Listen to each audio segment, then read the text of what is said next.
Alright, so we got all the other fluff out of the way. Now let's get started. This is Heavy Mental Matters, and I'm your twisted host with a mind full of ghosts. My name is James Luke Henwood. If heavy, personal, strange, true talk on deep matters of the mind, such as hallucinations, seizures, mania, insomnia, depression, trauma, delusional states of mind, repressed and false memories, and the emotional spectrum in general are not your cup of tea, you're on the wrong channel. Might I recommend Flowmancer Kasai as a completely different form of entertainment, and one on much lighter subject matter. That's my other YouTube channel, where I do flow arts and fire dancing. Keep your eyes out. Tutorials and content coming up soon. So, hallucinations. We're going to get into the full story very soon. I have a long personal essay. For me, it was literally transformational, just writing the thing. It has already, in just a few short weeks, gone coast to coast, across all boundaries and into all circles. It's even crossed the Atlantic. It was absolutely the most difficult thing I've ever written. I suspect it will remain the most difficult thing I'll ever write until the day I'm ashes. It's real. I went manic. Truly wasn't trying to start a panic. But my essay did end up across the Atlantic. Not to puff myself up too much, but the reviews have been frankly amazing and beautiful. So many people have been sharing portions of their own truths back with me. It's great. I love it. However, there are some few out there, some other, shall we say, lost and broken souls.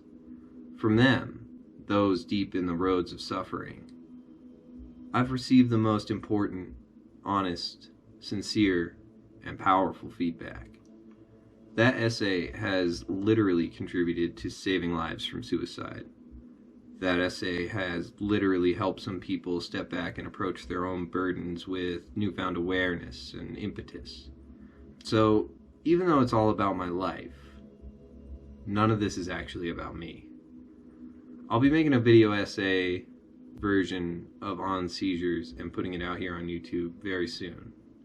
From there, I will continue blogging, and speaking on the matter. I will hold discussions about the essay. I will make more essays. I will try to keep the content consistent both in production, but more importantly in style, weight, and authenticity. Buckle up. It's going to be a wild ride. You're listening to a dude who has cyclic hallucinations. The patterns ebb and flow. I may go some weeks where I only have one or no such incidents. It is far more common for me to experience something like 4 to 8 hallucinatory events per day for months on end.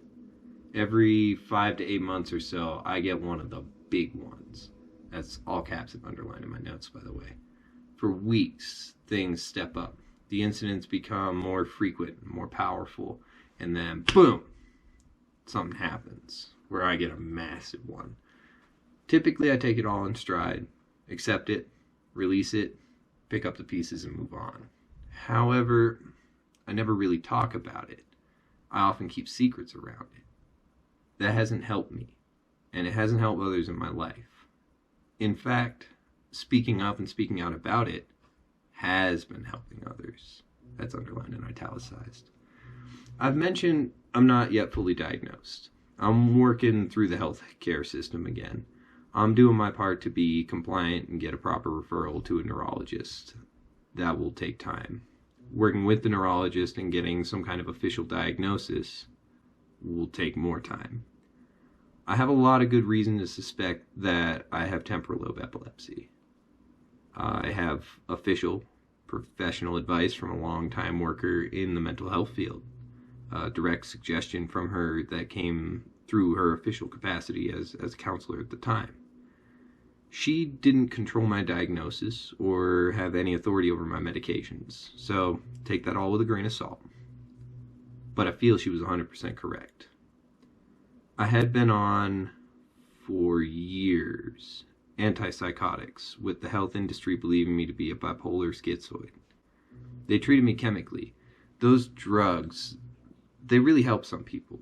So don't get me wrong. I have my biases. I have my perspective. Here's the thing, though. Say you don't have a chemical imbalance causing a psychological disorder. Then say that someone with authority prescribes you some chemicals to fix the imbalance that isn't there. Well, there's only one outcome. The chemical imbalance is created. At one point, I was on double the recommended dose for extreme cases. Every month, I would explain to my psychiatrist, during a 30-minute window of his time that I would be allotted, the meds are not helping. The nature of my hallucinations is completely different. Everything is worse. I used to be able to find some kind of joy in this. So that went on for years. We'll get into more of it, I promise. But when I was advised I may actually be a neurological case and not a psychological case, I straight up ran. I dipped. I flipped and skipped. I was out of there. I weaned myself off the pharmaceuticals with help from a med tech, treated it like getting off like a street drug or any other addictive habit. It was controlled, and it was the right thing to do.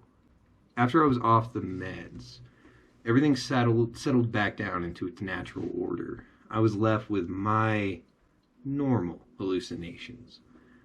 Then I found marijuana. Smoking weed changed my life. I thought once, about a year ago or so now, that maybe it was just like a dependency thing. Like, sure, weed's good, but like, how helpful could it be, right? It's just some grass. Well, I stopped, suddenly, and for 5 days. Maybe it was just the timing of how all my stuff works out and all that, where I was in my life.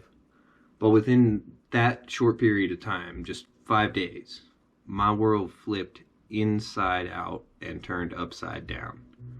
We're not talking, hey man, I'm really itching for a smoke. We're talking mid to moderate paranoia, states of anxiety, while I tried to discern which voices were in the crowd and which whisperings were only in my head. We're talking dread and confusion, trying to push out potential delusional states. We're talking feeling that the world was an illusion, and that there were people around me who could plainly see that I was marked in this way, could even hear the dark whisperings I heard. I couldn't let them find me because who knows what reasons they'd have for listening in. Sounds intense. Sounds extreme. Maybe even sounds dangerous. Definitely sounds a little insane. In some ways, it is all those things. Know that I do use some hyperbole, that I like to exaggerate a bit for dramatic effect and the way the words sound. But, mark my words, I'm speaking truly, and I will provide context on these matters, what they mean and what I mean when I say something like could be dangerous. To leave you with a bit of peace of mind, I'm not a danger to others. I do not have violent tendencies. I do not hurt other people. I can sometimes be a danger to myself. Acting off of irrational, delusional thoughts can have serious consequences. When I'm not managing well, I will sometimes flip my lid, break stuff, try to break myself on stuff. Thing is, less than a month ago, I went through a 3-day bout of textbook mania. Those are not common for me. Those are not cyclic for me. Mania can happen to anyone under enough pressure. Best believe I'm under a lot of pressure from my own mind, essentially at all times. So why is this all a good thing? Why mention it? Because for the first time in my life, I maintained full conscious awareness throughout the entire process.